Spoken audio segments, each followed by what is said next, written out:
नमस्कार, इस खास बुलेटिन में आपका स्वागत है। मैं हूं रुचि शर्मा। शुक्रवार की उम्मीद से अधिक गर्म US non farm payroll data के बावजूद वर्चुअल डिजिटल एसेट की कीमतें बढ़ रही हैं, जिससे ये उम्मीद कम हो गई है कि फेडरल रिजर्व जून तक इंटरेस्ट रेट में कटौती करेगा। अब ध्यान इंटरेस्ट रेट पर अधिक संकेतों और इस हफ्ते जनवरी मार्च तिमाही की अर्निंग्स की शुरुआत के लिए अपकमिंग इन्फ्लेशन रीडिंग की ओर है।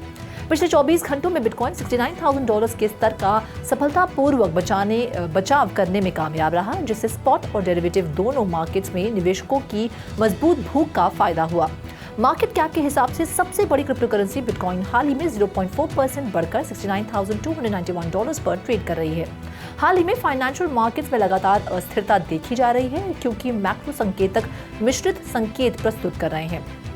शुक्रवार को उम्मीद से अधिक मजबूत नॉन फार्म पेरोल्स डेटा ने ट्रेडर्स को उन उम्मीदों को काफी बढ़ाकर कम कर दिया है कि फेडरल रिजर्व जून तक इंटरेस्ट रेट में कटौती करेगा।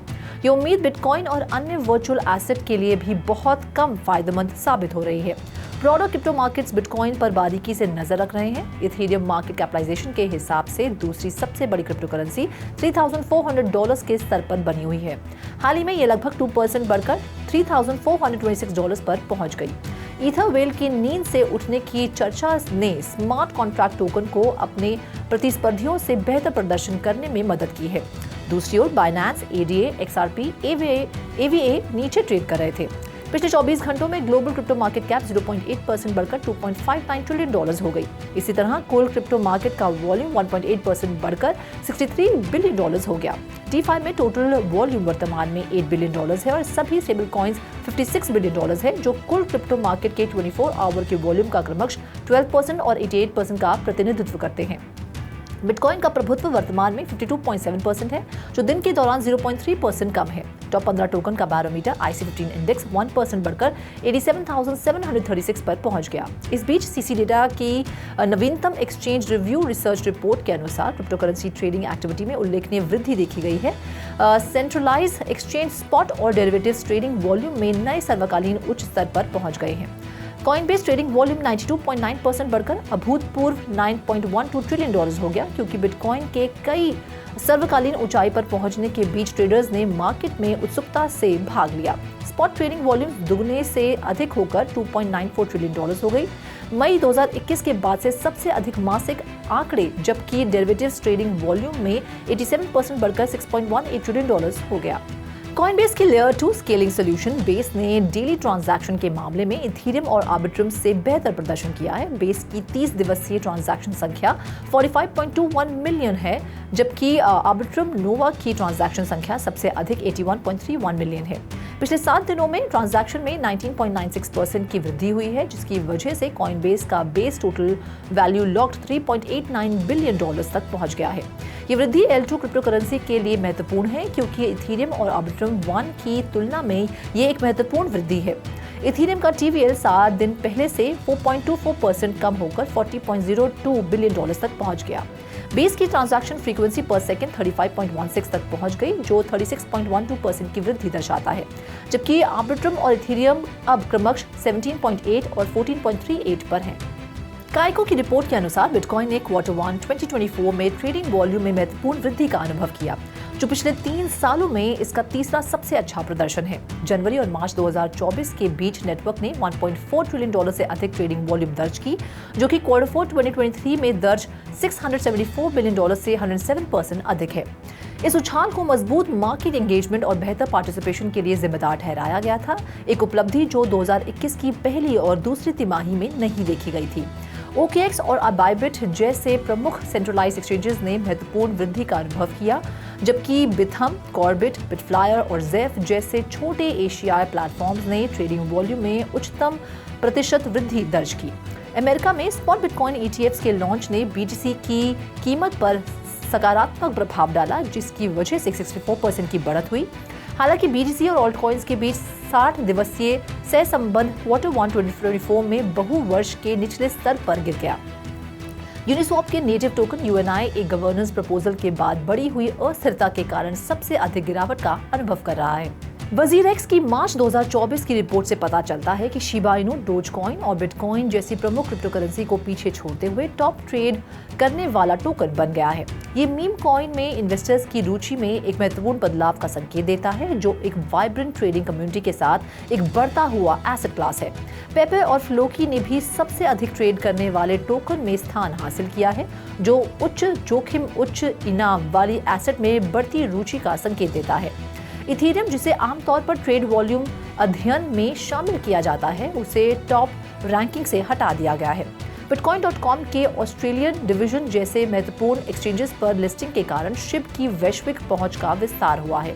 टोकन बर्न में उल्लेखनीय वृद्धि, अकेले अंतिम दिन में 21 बिलियन शिप टोकन को प्रचलन से हटा दिया गया, जिसने इसकी गति में योगदान दिया है। शिप ट्रेडिंग में बढ़ोतरी से एक्सचेंजेस को लाभ होता है, क्योंकि उच्च मात्रा में ट्रेडिंग से बढ़ी हुई शुल्क आय इसे वैश्विक स्तर पर प्लेटफॉर्म्स के लिए अत्यधिक मांग वाली सूची बनाती है। पिछले 24 घंटों में शिप की कीमत में 3.85% की वृद्धि हुई, इसके अलावा मार्केट कैप $16.68 बिलियन हो गई।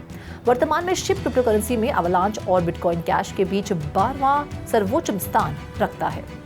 फेसबुक और इंस्टाग्राम की नेटिव कंपनी मेटा यूजर्स को आर्टिफिशियल इंटेलिजेंस प्रोड्यूस्ड कंटेंट के बारे में अधिक जानकारी और ट्रांसपेरेंसी प्रदान करने के वाइडर कैंपेन के हिस्से के रूप में मई 2024 में प्रोड्यूस सिंथेटिक मीडिया पर मैनुअल टैग लागू करना बंद करने के लिए तैयार है। कंपनी ये बताने के लिए मेड विद एआई लेबल पेश करेगी कि टेक्स्ट, इमेज, ऑडियो और वीडियो को एआई का उपयोग करके कम बनाया और संशोधित किया गया है। फेसबुक नकली कंटेंट को डिलीट नहीं कर पाएगा, लेकिन उन्हें कॉन्टेक्स्ट के अनुसार लेबल कर सकता है। माइक्रोसॉफ्ट ने चेतावनी दी है कि चीन एआई जनरेटेड कंटेंट का उपयोग करके भारत, यूएसए और दक्षिण कोरिया में चुनावों को बाधित करने की तैयारी कर रहा है। कंपनी की थ्रेट इंटेलिजेंस टीम का अनुमान है कि चाइनीज स्टेट बैक्ड ग्रुप उत्तर कोरिया की भागीदारी के साथ 2024 में होने वाले कई चुनावों को निशाना बना सकते हैं। माइक्रोसॉफ्ट का मानना है कि चीन इन चुनावों के दौरान अपने हितों के पक्ष में जनता की राय को प्रभावित करने के लिए सोशल मीडिया के माध्यम से एआई जनरेटेड कंटेंट तैनात करेगा।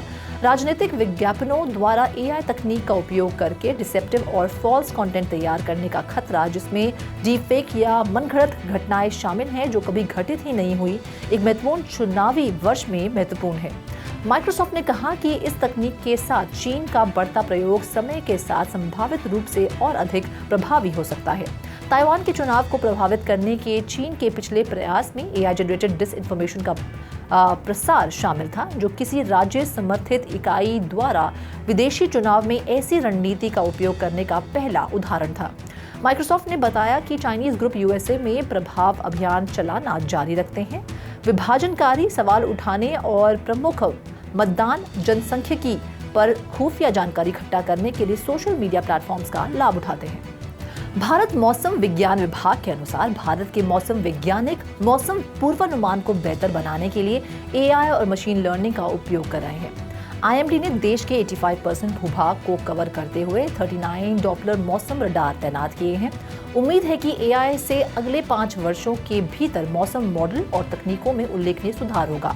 आईएमडी ने 1901 से पुराने मौसम रिकॉर्ड को डिलीट कर दिया है और एआई मॉडल बेहतर पूर्वानुमान के लिए ज्ञान उत्पन्न करने के लिए पिछले डेटा का उपयोग करेगा। एआई का उपयोग करने के लिए मिनिस्ट्री ऑफ अर्थ साइंसेज और आईएमडी में विशेषज्ञ समूहों का गठन किया गया है। आईएमडी का लक्ष्य पंचायत स्तर पर हाइपर लोकलाइज फोरकास्ट प्रदान करना, कृषि, स्वास्थ्य, शहरी नियोजन, जल विज्ञान और पर्यावरण में सेक्टर स्पेसिफिक आवश्यकताओं के लिए मौसम की जानकारी तैयार करना है। शोधकर्ताओं ने मैराथन वॉलेट की खोज की है, जिसमें 23 एड्रेसेस पर $1.1 बिलियन से अधिक बिटकॉइन है, जिन्होंने सेल से $387.5 मिलियन का रेवेन्यू अर्जित किया है। ये खोज तब हुई जब बिटकॉइन एक्सचेंज ट्रेडेड फंड की मांग बिटकॉइन के हार्विंग की प्रत्याशा में बढ़ गई है। केवल एक दिन पहले बिटकॉइन स्पॉट ETFs में $213 मिलियन का नेट इनफ्लो हुआ है। मार्केट पार्टिसिपेंट्स बिटकॉइन की जमाखोरी कर रहे हैं और इम्पेंडिंग हार्विंग के कारण ETF में उनकी गहरी रुचि है।